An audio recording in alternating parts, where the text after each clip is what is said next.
So due diligence is a pretty broad umbrella term for basically doing your homework on a company, dotting the I's and crossing the T's. So some of it is very specific, making sure that the company has all the proper agreements in place, making sure that the founder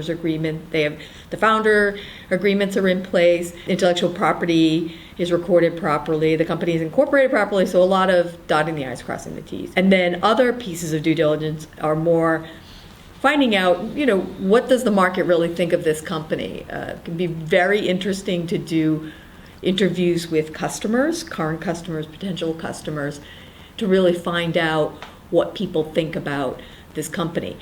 And due diligence is very important. Studies have shown that you want to do at least 20 hours, so cumulatively, so working as a group of angels, if there's a bunch of you, you want to do about at least 20 hours worth of work doing due diligence on a company.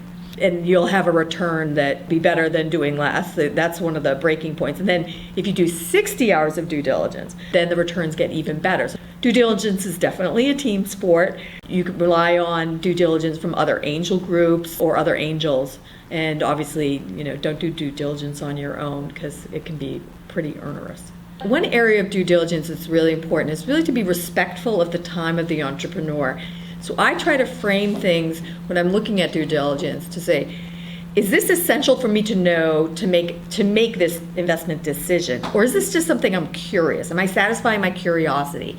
And it's okay to satisfy your curiosity as long as it's not really disrupting the entrepreneur's sort of day. So I think most entrepreneurs, they want the investment, but there is a tipping point where, as I mentioned, even though it's important to do a lot of, maybe 20 to 60 hours worth of due diligence, but the right due diligence. I've seen people spend a lot of time satisfying curiosity and missing the basic pieces. For example, maybe the founder had not appropriately assigned intellectual property that he or she was bringing to the company. So missing the dotting the I's and the crossing the T's just to satisfy curiosity. That's a huge pitfall in due diligence. Are there particular topic areas that you lean into a little bit more than the rest of the network?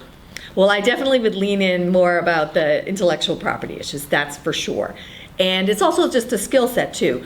I've worked with a bunch of angels who are excellent at interviewing customers, just because that's their nature and they do it. And that's an area you have to be very careful, because you want to make sure if you're talking to current customers or potential customers that you approach it in the proper way and you don't scare off any of their customers, because you're just basically getting some information. So I know several people are very good at that kind of due diligence.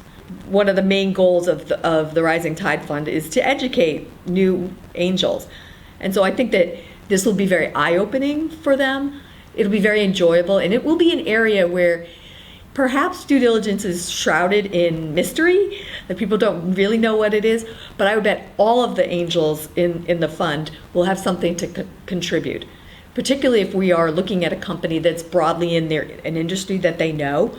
They'll definitely be able to help us, whether it's with market research or even customer interviewing or just looking at financials or things like that.